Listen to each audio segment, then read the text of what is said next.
All right, James. So, first little bit of the stairway solo. So you can do this on the acoustic or the electric, but that bend at the start is going to be a lot easier on the electric guitar. But if you're doing it on the acoustic, I'll just show you a little way as well that you can kind of get the same effect without having to bend. So first of all, it's in the key of A minor, so we're starting off with the A minor pentatonic. And how you know it's an A minor pentatonic is whatever note you're starting on the sixth string, okay? So there's your E string, no E sharp, F, F sharp, G, G sharp, A. So then from there, going up by 3, 2, 2, 2, 3, 3. And just as a quick reminder, if you want to make it a bit dirtier, a bit bluesier, you've got up by 3, up by 1, 2, 1, then 2, that in-between note there. This one's the same as always. Then you add another note on top of that G string as well, to the top of over the top note on the G string. Then the other ones are the same. All right, so the bend starts off there, okay? So on acoustic, takes a bit of torque to get that up there, right? So instead of doing that, what you can do is you're bending from here to here, to this note, right? So what you can do is just make a quick little slide. In trad, you call that a grace note, slur, whatever you want to call it. Okay, so instead of that, which takes a bit, you can just kind of start a fret below it and slide up to it. That's basically the same effect. So from there, we're starting from the bottom note on the E string, right down the scale. And again, down, up, picking for this. So we're going. Now, the next note is on the 7th fret, top note on the G string. But you don't want to hop over like that. Just lie it down instead. That's always going to be smoother. Then from there, straight down the scale again.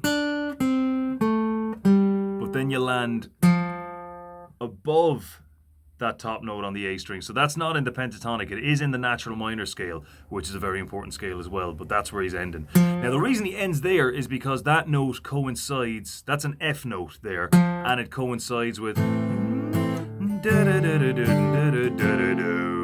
the F chord. So that's why it works. It just kind of fits a bit more neatly. Okay. Now, we've got the pentatonic scale here, but that's not the only place you can play the pentatonic. We'll get into that in more detail later. But all we need to know for now is this little extension here, right? So you've got your first two strings, and they go 5th fret up by, and then up from there by 3. But from the top of that, you can always also move up 2 frets. And it's just kind of a little extension of the pentatonic. It still is the pentatonic, but just kind of extended upwards. Okay, so there's your first, so we just did the first phrase. So we're sliding from this part here. So remember where you are relative to the scale. We're sliding from here, up another 2 frets, up into this kind of extension bit here. Hitting it twice and then hammering on from 8 to 10. Then another hammer on. And again, there's that F note that doesn't belong in the pentatonic, but since they're hitting an F chord, it works. So I'll just play that little phrase one more time. So we're sliding up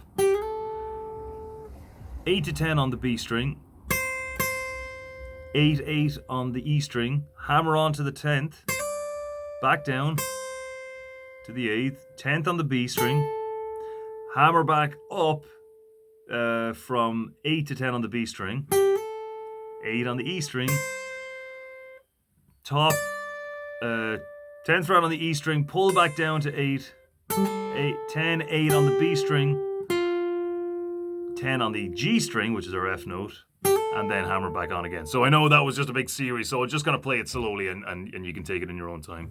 You can just get it to stop shaking. Okay, so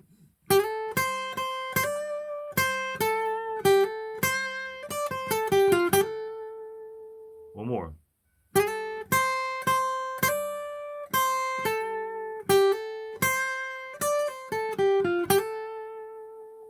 Okay, so the whole thing then is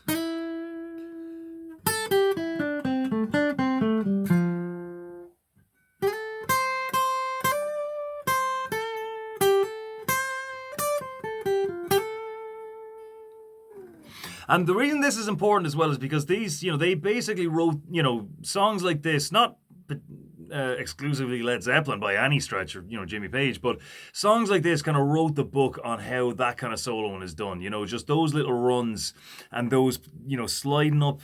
For example, that little move there, sliding up on one string and then go to a lower fret, maybe 2 frets down on the next string.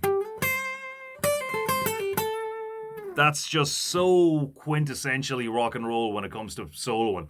And so just those little moves there, it's very important to have those under your fingers. So as I said, we don't need to go from start to finish on that solo and get every note down. That's not really the point. But it's just nice to have a little bit of it and just to kind of take some of those techniques and just use them kind of generally. So, because as I said, when somebody picks up a Les Paul or something like that, the first thing they do is some variation of that stuff, and you want to be able to do that. So, all right, keep it up. Talk to you next time.